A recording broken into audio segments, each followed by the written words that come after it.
on our modern drug war and our prison industrial complex.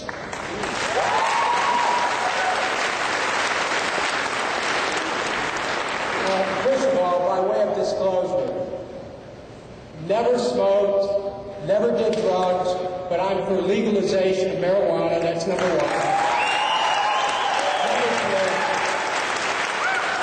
Number two, these mandatory minimums handcuff the judges and make it impossible for each circumstance to be able to look at. So we have to change the laws that keep people trapped in jail, even for relatively minor drug offenses. That has to change.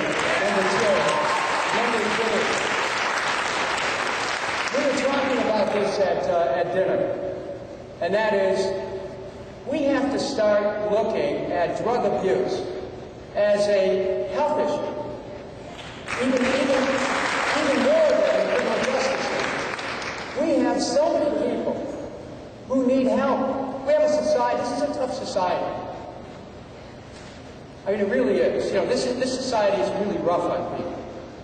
And the more sensitive you are, the more problems you have, it's real tough. We have to recognize that. And not everybody's strong. Not everybody can stay with it day to day to day and not look for some way to escape. And once you're hooked, you're hooked. I mean, we need to take a compassionate approach to this. And stop judging people. Stop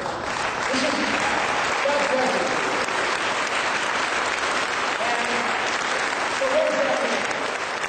So what does that mean? It means that our drug laws really are about judgment and not about rehabilitation.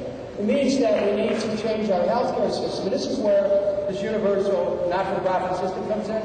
For the longest time, alcohol abuse, drug abuse, there are limitations in a lot of healthcare plans as to how much time you can get for rehab. We need to change that. People need long-term help. They should be able to get it. And for those people who are using these drugs, there has to be needle exchanges. I see that's something that's a debate going on right here. Look, I would prefer that we could create a society where people don't want to check out. Where they don't feel that the reality is so oppressive, they just have to find a way to get away from it. You know, we have to, again, all these things are connected. We like to look at issues as though they exist in a vacuum. As though, we just have to talk about drugs. We don't talk about a violent society. We just have to talk about drugs. We don't talk about mental health. We just have to talk about drugs. No, let me promise you something. As President of the United States, I understand the connections between all these things. And I also understand what people go through. Some of you may know the story. But you know, I grew up in a very large family. I was the oldest of 7. My parents never owned a home. Never. As the family grew, because we were renters, each time a newborn was delivered, we had to think about moving. And by the time I was 17, we lived in 21 different places, including a couple cars. Because I understand that for a lot of people, life, in the words of Langston Hughes, ain't been no crystal stair, I understand how complicated things can be for people. I understand that people need love and compassion more than they need judgment. I understand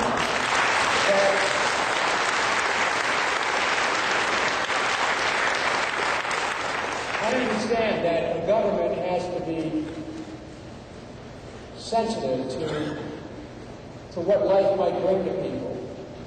And one of the things that I hope to do and intend to do as president, and I want all of you to be with me on this, I want to call forth from the American people this capacity that each person has to be the best that they can be, to find that place of goodness, to find that place of greatness that resides in every one of us, to find that place where we can reach our highest ambition, to find that place where we have the courage to create the courage to believe, the courage to reconnect with each other. I think this country has not realized even a fraction of the great potential we have, and I want to play that forward from everyone. It's out there, waiting. And that's all about fear.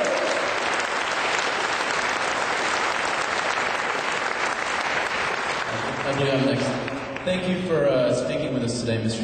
Kucinich. It's a real breath of fresh air to hear you talk about these vital issues. You touched on today one of the ways to have sustainable freedom in this country is to get off of foreign oil. My first question is, what are some of your methods of renewable clean energy that you support?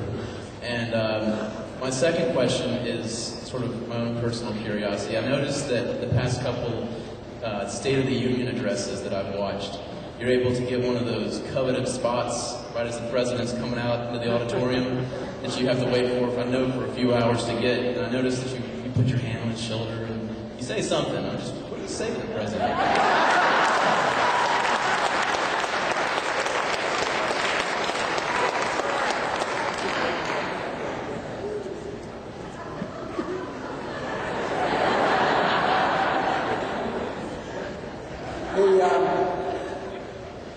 The great thing about a State of the Union address is it's kind of one-stop shopping to meet everybody in the government, not only in this country, but people from around the world, because the ambassadors come down that road too.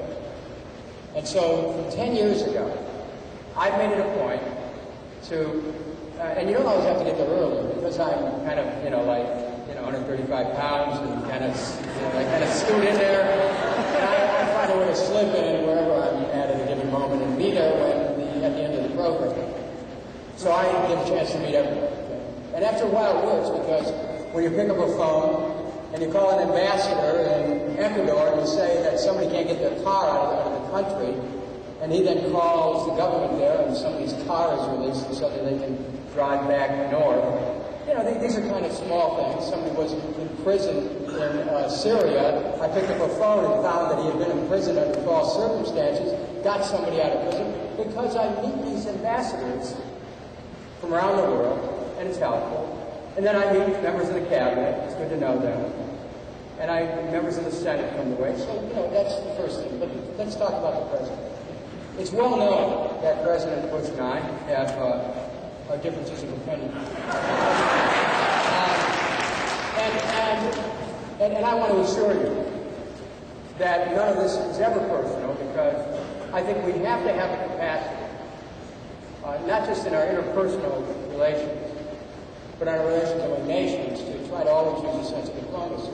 So one time the president was coming down the aisle, and he walked by, and I shook his hand, and I said something to him, and kind of whispered to him, said hello. He walked a couple of steps, and then he stopped in his tracks.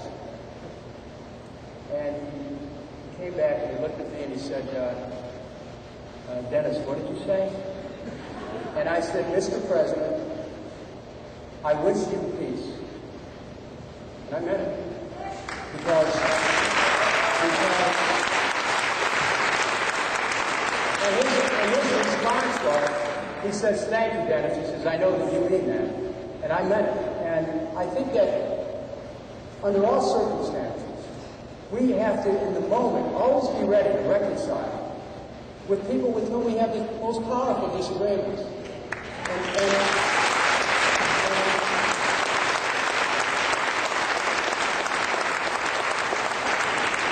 The second time the president and I had that encounter, I offered him a copy of my plan to get out of Iraq. He's going to need it at some point, I can guarantee you, so I'm hopeful that he'll give it a close look sometime soon. Now, your issue about sustainability. We understand the connection between oil and Iraq, oil and Iran. Iraq is sitting on $6 trillion worth of oil. Iran is sitting on $7 trillion worth of oil.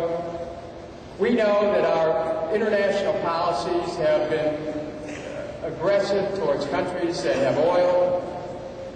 We know that the connection between global, as I mentioned earlier, between global warming and global warming. So what I anticipate is this.